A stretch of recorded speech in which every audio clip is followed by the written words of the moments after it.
हमारे जीवन में ये सबसे बड़ी विशेषता है।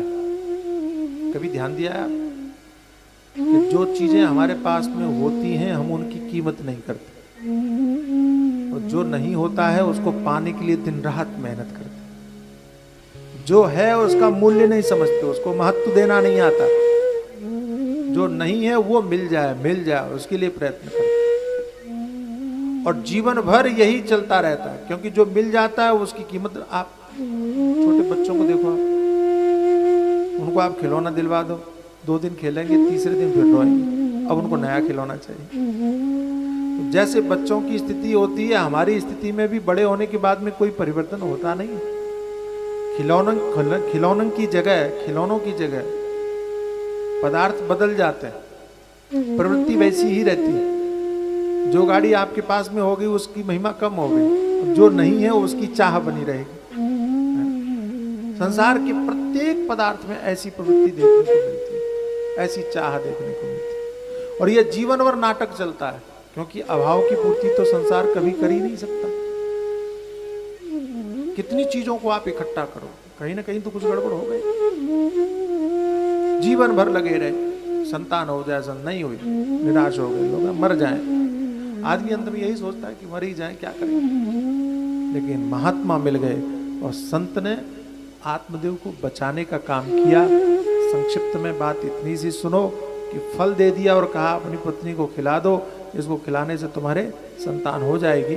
फल लेके गए, पत्नी को दे दिया, पत्नी और भी विचित्र, साक्षात कलियुगी ही रही होगी।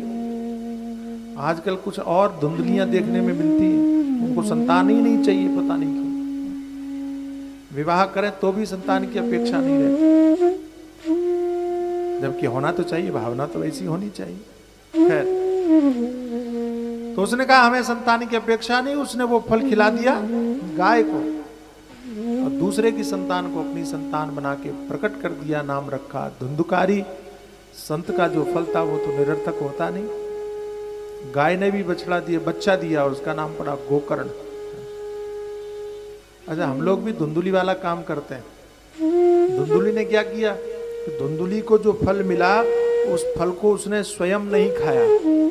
क्या किया? अरे बोलो बोलो, क्या किया? गाय को खिलाया, दूसरों को खिलाया, है ना। हम लोग भी यही करते हैं, अच्छी अच्छी बातें सुनते हैं तो उनको अपने जीवन में लागू नहीं करते हैं, हम भी व्हाट्सएप पे दूसरे को फॉरवर्ड कर देते हैं। हम भी दूसरों को खिलाने में लगे हुए हैं। देखो कितनी बढ़िया बात है, तुम सुनो, तुम पालन करो, तुम सीखो, दूसरों को ही सिखाने में लगे हुए हैं, स्वयं उसका पालन नहीं करते। हम दूसरों को भेजने में के विरोधी नहीं है, दूसरों को ज्ञान की बात, अच्छी बात दूसरों को बताने के विरोधी नहीं है, लेकिन उसका उपयोग स्वयं के लिए भी होना चाहिए। इतना हम निवेदन अवश्य करते हैं, क्योंकि हमारे जीवन में बदलाव दूसरों को फॉरवर्ड करने से नहीं आएगा, हमारे जीवन में बदलाव स्वयं लागू करने से आएगा। इसलिए अच्छी बात सुनो तो आप उसको जीवन में लागू अवश्य करो। अच्छा, संतों के उपदेश, शास्त्र की बातें आपने जिनको भी जीवन में भेजी हो, जहां भी जिसने लागू किया उसको फल जरूर मिला, उसका असर जरूर हुआ। गाय ही क्यों ना हो, वहां पर भी उसका प्रभाव बना। संत का उपदेश व्यर्थ नहीं जाता, ये सिद्ध हुआ। अर्थात संत के उपदेश की बातों को जीवन में लागू करोगे तो वो व्यर्थ नहीं जाएगा, उसका फल अवश्य मिलेगा। ये बताया। जब गाय को भी संतान होगी तो तुम्हारे जीवन में परिवर्तन क्यों नहीं हो सकता, हमारे जीवन में। लेकिन विश्वास होना चाहिए, बिना संशय के आप अपने जीवन में लागू करो, उसका प्रभाव अवश्य देखने को मिलता है। बचपन में ही मालूम पड़ जाता है कौन अच्छा है कौन बुरा। क्या बोलते हैं, पूत के पांव पालने में ही दिख जाते। गोकर्ण पंडितो ज्ञानी धुंधुकारी महाखलः। गोकर्ण पंडित हुए और धुंधुकारी महादुष्ट हुआ। अच्छा, जीवन तो दोनों के मनुष्य के ही है, ऐसा क्यों होता है कि एक दुष्ट बन जाता है एक अच्छा बन जाता है? ऐसा परिवर्तन क्यों होता है?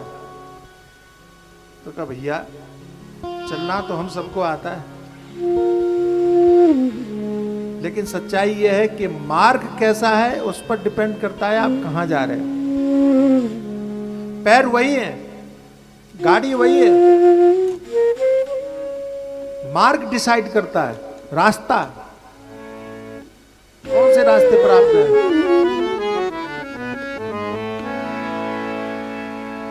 जन्म मनुष्य के रूप में हुआ हमारा, लेकिन जाना कहीं था और चले कहीं। जाना कहाँ था हमको। बढ़िया भजन है, पंक्तियां अच्छी हैं, अच्छे से गाई, मस्ती के साथ गाई। जाना कहाँ था हमको, जाना कहाँ था हमको, हम जा रहे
को